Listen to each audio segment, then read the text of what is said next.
Hi,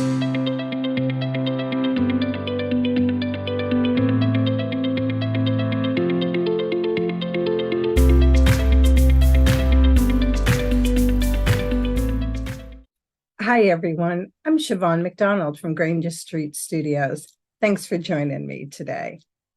Most of the leaves have come down from the trees, so people have been raking them and kids have been jumping in piles. The temperatures are cooler, so people are wearing sweaters and turtlenecks like this. And it gets dark now in late afternoon, so some of us are going to bed earlier. These are just some of the signs of autumn. I'm so glad you're here with me today. You can see our background is a little different. We are going to celebrate some Thanksgiving art, and to get into the spirit of that, I thought I would begin by showing you Julia Child's kitchen. A lot of us watched Julia working in her kitchen for years on public television. Her kitchen now lives at the Smithsonian Institute in Washington, D.C. Welcome to our program today. We are going to talk turkey and look at lots of the art of Thanksgiving. Before we get into some of my favorite turkey art, let's just get to the truth about Ben Franklin and the turkey. Despite the stories you may have heard, he did not recommend that the turkey be part of our national seal. The story that Franklin proposed the turkey as a national symbol began to circulate in American newspapers around the time of this country's centennial, and it's based on a 1784 letter he wrote to his daughter Sarah, in which he panned the eagle and extolled the virtues of the gobbler. In doing so, though, he was not delivering a critique of the Great Seal, but of a new medal that was issued by the Society of the Cincinnati, and you can see that on the right-hand side. This is an association of Continental Army veterans. For my own part, he said, I wish the bald eagle had not been chosen as the representative of our country, he wrote. The founding father argued that the eagle was a bird of bad moral character that does not get his living honestly, because it steals food from the fishing hawk and is too lazy to fish for himself. A big thank you to Lynn Brennan and the folks from AgeSpan for hosting this event. AgeSpan connects people of all ages and abilities with information and services to help them lead fulfilling lives in the community. I'd also like to thank Right at Home Boston North, the award-winning home health agency, for sponsoring this program and helping us all to stay safe, healthy, and connected. Being from Massachusetts, and being that here is where so much of this story takes place, I'd like to take us back to the 1600s now, because that really is where Thanksgiving begins. The specific sect of English Puritans who settled in New England founded the colony of Plymouth to practice their own brand of Protestantism without interference. Unfortunately, although many people assume Puritans escaped from England to establish religious freedom, they proved to be just as intolerant as the English state church. They were committed to purifying the Church of England by eliminating all aspects of Catholicism from religious practices. They were generally against the all-out revelry and pageantry around Christmas and Easter that was associated with the Catholic Church. They were not opposed to pleasure, but saw its regulation as part of a well-ordered society. They instead celebrated feast days, one of which would usually fall during or after the harvest. By the 18th century, a Thanksgiving holiday marked autumn in nearly every New England colony. Here we are looking at a 1925 oil painting titled Thanksgiving at Plymouth by Jenny Augusta Brownscombe. It's now in the National Museum of Women in the Arts. Well, Thanksgiving has been celebrated in some way, shape, or form in America since the first colonial record of it in October of 1620. It wasn't until 1863, smack in the middle of the Civil War, that Abraham Lincoln declared the last Thursday of November a national holiday of thanksgiving and praise in an effort to bring the country together. In July of 1863, the Battle of Gettysburg resulted in more than 50,000 American casualties. Despite these losses, there were great victories from this three-day battle, and with this in mind, as well as its cost, Lincoln issued his proclamation. But he was not the first government official to recognize a day of gratitude. The Continental Congress declared a Thanksgiving holiday in 1777 for the 13 original colonies. George Washington called for a repeat of the celebration in 1789 for the newly formed United States. Periodic days of Thanksgiving were observed in the following years, particularly in the states of New England, until 1815, when the tradition seems to fade from the national consciousness. The holiday began to experience a resurgence before the Civil War, when 30 states and 2 territories joined editor Sarah Josepha Hale's Thanksgiving cause. Throughout her time as an editor, Hale had written hundreds of letters to governors, ministers, newspaper editors, and every U.S. president with one request: that the last Thursday in November be set aside to offer to God our tribute of joy and gratitude for the blessings of the year. Sarah's hope was that Thanksgiving would become a day for the entire nation to show gratitude for its many blessings. Her cause became popular throughout the country. Unfortunately, when Civil War broke out on April 12, 1861, Sarah Josepha Hale's plans for a national Thanksgiving holiday took a back seat to the violent upheaval between the North and South. Though the national cause was put on hold, smaller days of Thanksgiving were celebrated throughout the war. In July of 1863, after that Battle of Gettysburg, Lincoln issued his proclamation.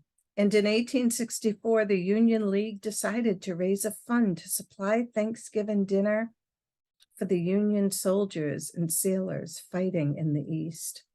The reaction of the Northern public to this plan was overwhelming. Over $56,000 in cash was raised, an enormous sum at the time. Unfortunately, we don't really have any illustrations of the first Thanksgiving from the 17th century, probably because the Pilgrims were more concerned with surviving than recording one celebration. Nevertheless, we eventually see the rise of images of Pilgrims, Native Americans, and turkeys all over magazine covers and greeting cards. Here are a few examples from the 1800s. And thus we get into the art of Thanksgiving. This Currier and Ives print, made after an image created sometime in the mid-1800s, shows a quintessential New England Thanksgiving. It's snowy and cold, but there's a sense of a warm fire and a huge meal that everyone is rushing to get inside to. The setting of a farm gives a sense of productive self-reliance and emphasizes the agricultural importance of the holiday. It's also clear that Thanksgiving has always been a family affair. Perhaps this looks familiar to you. This is probably one of the most reproduced Thanksgiving images, alongside a couple of others that we're going to look at. This early wood engraving by Winslow Homer shows the use of the newly official Thanksgiving holiday after the Civil War, making a centuries-old regional tradition an official and uniquely American holiday was a clear attempt to forge a new national unity and identity. The man standing on the chair in this image hangs a musket used to fight in the Civil War below a musket and powder horn used in the Revolutionary War to show a return to peace and home life.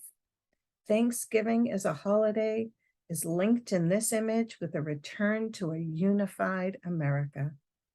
Henry Osawa Tanner. He was an African-American artist and the first to achieve international acclaim for his religious paintings. I thought this a particularly tender and appropriate painting. His father was a prominent minister and his mother was enslaved, but escaped the South through the Underground Railroad. At age 11, Tanner decided to become an artist, and 9 years later, the Pennsylvania Academy of the Fine Arts accepted him. He was the only African-American out of 200 students attending at that time. Like many American artists in the 19th century, he went to Europe, intending to study in Rome. After 14 days in Paris, however, he decided to stay in France and enrolled in the Académie Julian. Sales of his paintings of Bible stories financed his trips to Palestine, Egypt, and Morocco. Tanner kept close ties with his native country and was proud of his contributions as a Black American, but chose to live in France, where he felt that his race mattered less to other artists and critics. He married an opera singer, and they had one child together. In 1923, he was made an honorary Chevalier of the Order of the Legion of Honor, France's highest honor. And in 1927, he became a full academic at the National Academy of Design, the first African-American to receive that honor. In his later years, Tanner was a symbol of hope and inspiration for African-American leaders and young Black artists, many of whom visited him in Paris. On January 6, 1941, President Franklin D. Roosevelt gave a State of the Union address. Despite not yet taking part in World War II, the U.S. felt its effects because many of America's trade partners and allies were already involved in the war. President Roosevelt's speech centered around 4 essential freedoms: the freedom of speech, the freedom of worship, the freedom from want, and the freedom from fear. Roosevelt hailed these freedoms as fundamental human rights that all people should enjoy, regardless of where they live in the world. On the bottom left, you're looking at an engraving that can be seen at the Roosevelt Memorial in Washington, D.C. According to the Norman Rockwell Museum, 2 years after Roosevelt's speech, illustrator Norman Rockwell decided to depict the 4 freedoms in a series of paintings. The purpose of the paintings was to help people to better understand these freedoms. The Saturday Evening Post eventually published Rockwell's paintings in February and March of 1943. The pictures got an overwhelmingly positive response from the American public. This response caused a turning point in public opinion. The power of Rockwell's visuals allowed people to better envision what the U.S. was fighting for in the war. Let's watch this short video to learn more. Memories of the Great Depression were still fresh in Americans' minds when President Roosevelt spoke of a freedom from want in 1941. Many could easily recall their own years of want, of hungrily standing in breadlines or wandering the country looking for work and food. Had it not been for Norman Rockwell, Roosevelt's 4 freedoms might have been forgotten. But, as he often did, Rockwell memorably captured an abstract in real life, using people to express an ideal. His freedom from want resonated with Americans who'd recently regained a measure of security. The entire picture offers a sense of prosperity. The clean, brilliantly lit room, with spotless curtains and tablecloth, glows with a sense of well-being. It is reinforced by the happy group around the table, presumably a family. Note that the guests aren't smiling at the sight of Grandma's golden turkey, but at each other, as they enjoy a family gathering in prosperous times. To emphasize the communal aspect of abundance, the viewer is treated as another guest at the table. The face in the corner looks out from the painting at the viewer, as if to say, this prosperity, this well-being is yours too. The models in Rockwell's Freedom from Want came from the artist's own circle of friends, acquaintances, and family members. Mrs. Thaddeus Wheaton, the family's cook, is shown supporting a large holiday turkey. Mary Barstow Rockwell, Rockwell's wife, and his mother, Nancy Hill Rockwell, also have cameos in the painting. The painting is beloved today. However, the artist himself had misgivings about presenting such a large turkey in the painting when Europe was overcome with hunger because of World War II. Critics of the piece do note the abundance of food in it. However, they also have noted how the image of family and security is presented in the painting. In all actuality, family and security take center stage in this painting. None of the people seated at the table take notice of the turkey. Instead, they smile and converse with one another in good humor. What's going on in this picture? Yes, it's the famous New York City Macy's parade. Thousands of people flock to the streets of Manhattan to watch the annual Macy's Thanksgiving Day parade, with even more tuning in to watch the event's signature oversized balloon animals bop down Fifth Avenue on TV. Born in Knoxville, Tennessee in the early 20th century, Joseph Delaney produced scenes of street life and celebrations throughout his life, notably parades, especially after he moved to New York in 1930. Like many other Black artists at the time, he was often excluded from gallery and institution exhibitions, but he took to the streets that inspired his painting to display his work, showing in Washington Square for nearly 50 years. Delaney's vividly colored Macy's parade captures the excitement and exuberance of Manhattan that he adored, particularly on Turkey Day. Self-taught Oklahoma-born artist Robert Taylor draws on his Blackfeet, Cherokee, Osage, Crow, Scottish, and Black Dutch heritage to create his paintings that often depict Native American figures while incorporating elements of magic and surrealism.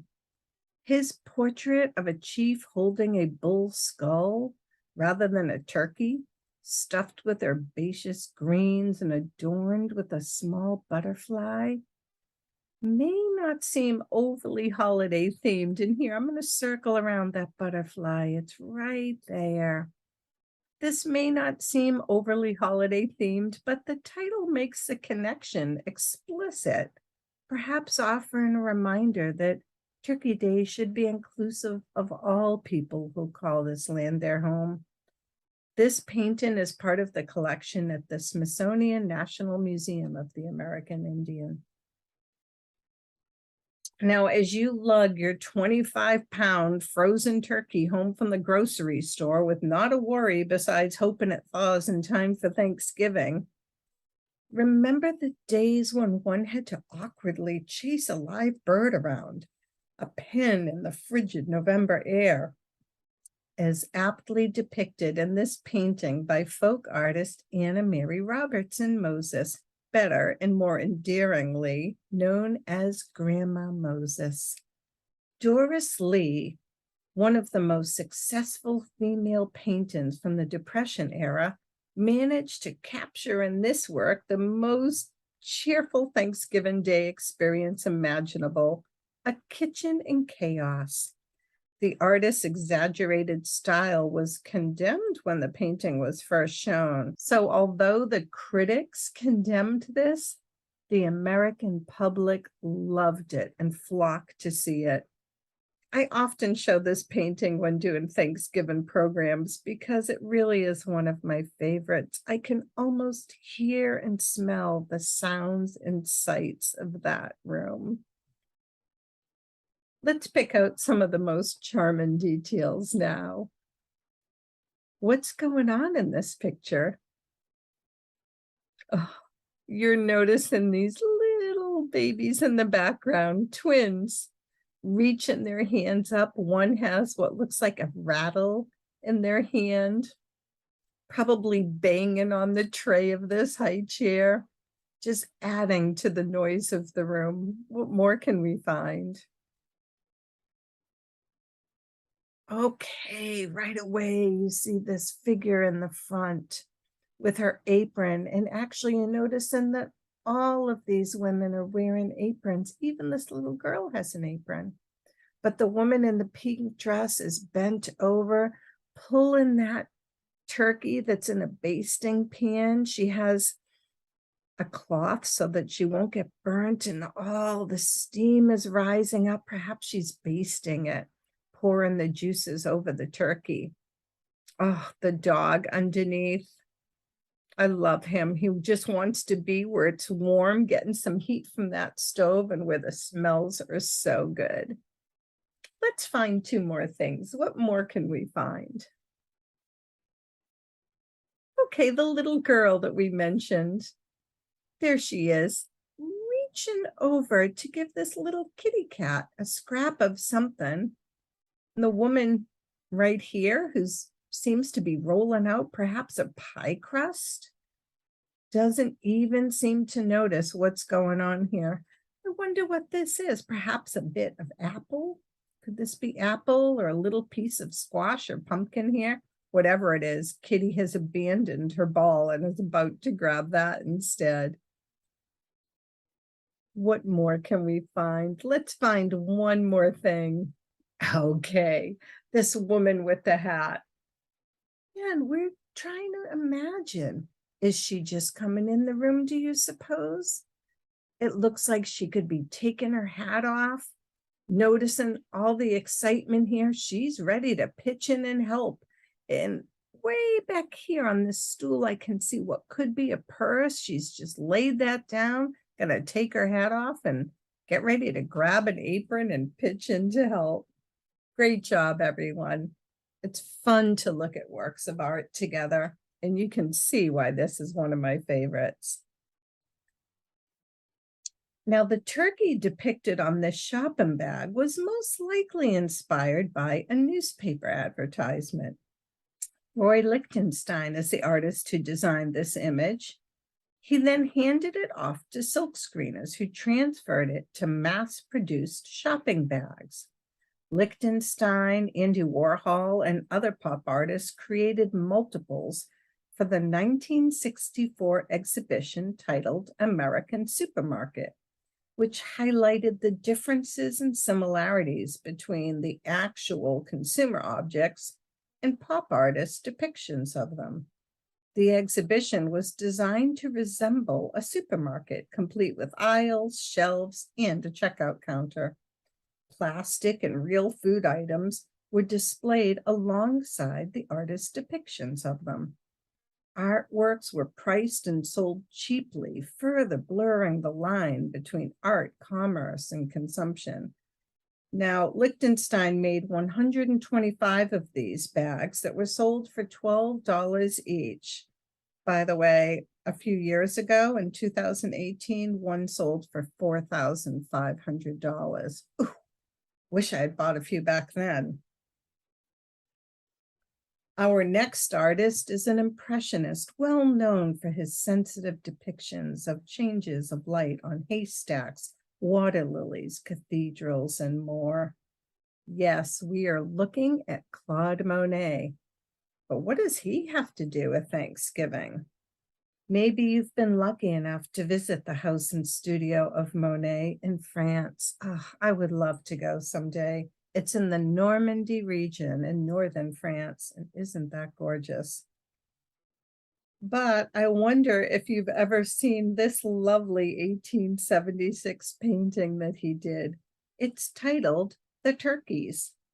His painting shows a flock of turkeys on the grounds of the Chateau of Rothenburg in Montgeron. It is one of 4 planned decorative panels commissioned by his patron, Ernest Hached, a department store magnate to whom the estate belonged. The paintings were intended to be presented in the drawing room of the estate, and all 4 panels are thought to have been created in order to represent life at the estate during all 4 seasons. Here's a quick look at all of the 4 paintings together. Let's see, I suppose that one on the left, this one I'm circling, that seems more like fall, doesn't it? Those autumn colors. And what do you think about this middle one? The seasons are so different in northern France, so I'm really not sure about this. I'm guessing the bottom right one is probably their winter. And I'm not sure, perhaps this is spring, but it might be summer, which would place the turkeys either in summer or spring. Interesting. The lives of Monet and Hochet would later become very much intertwined, by the way, following Hochet's bankruptcy the following year after those paintings were done. His art collection, including Monet's paintings, was auctioned off, and Ernest, Alice, and their children moved into a house with Monet, Monet's first wife, Camille, and their 2 sons. Alice Hochet eventually became Claude Monet's second wife after the death of Camille and her husband, Ernest. On the left, you're looking at a family photo with the arrows here pointing to Monet, and there we have Alice, and here are all their combined children and some other relatives. On the right, we see Claude and Alice in their later years at St. Mark's Square in Venice.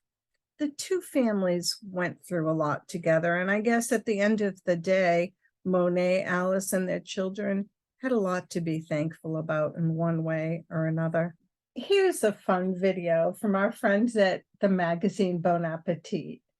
These are the parents of some of the people who work for Bon Appetit, some of the food writers and editors and other people involved with putting out that great magazine. Let's watch this video to hear what they have to say about Thanksgiving. She's got the shopping, and she got the preparing, and I help her with everything.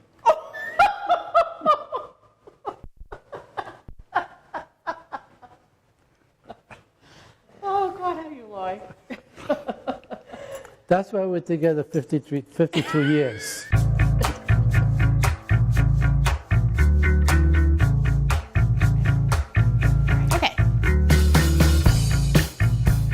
My wife Denise and I have hosted Thanksgiving since 1999. What's that, 16 years? I'm married 53 years this year, and I've made 50 at least. I know the exact first one was 1969. So say 40, 50 years? Oh my God. Yes, we definitely have rules. And the rules are, This is actually Carla's rule, and it's a good one. No devices at the table. The phone? But that's a basic. I try for that all the time. Unless there is something that must be settled, and then Google has to come to the table briefly. if you did not help either set up or cook, you must clean up and wash. I set the table Wednesday before Thanksgiving Day. Sorry, Adam. Well, because there's always something that happens at the last minute, and the table has to look right. I like to use old china and tablecloths and linen napkins. That's a must for me. I can live without kale. Don't even mention it. I'm sorry. Sorry, Adam, I know. Very healthy. How much do you have to eat to be healthy? I mean, it'd be bushels of it. So. It's not dogmatic. It's not mass. You know, it's Thanksgiving. But I think still a nice, press shirt. I mean, come on, this is a holiday, You can dress up a little bit, I come down. You put on the parade. That's right.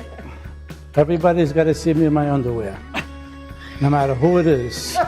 Other people don't bring dishes, they bring wine or flowers, or except the ones who have assignments. There's something about Thanksgiving that should be traditional, and I have to keep it traditional until I don't do it anymore. And you could take leftovers, but leave some for the next day. Everybody gets leftovers. Friday night's leftovers. Absolutely have to. That's about the only rule. And cleaning up. Everybody's got to help clean up. Everybody has to contribute to the scene. I think the important thing for any hostess is be happy to see the people there, you know, happy that they came, say goodbye, thank you for coming, that kind of thing. Yeah.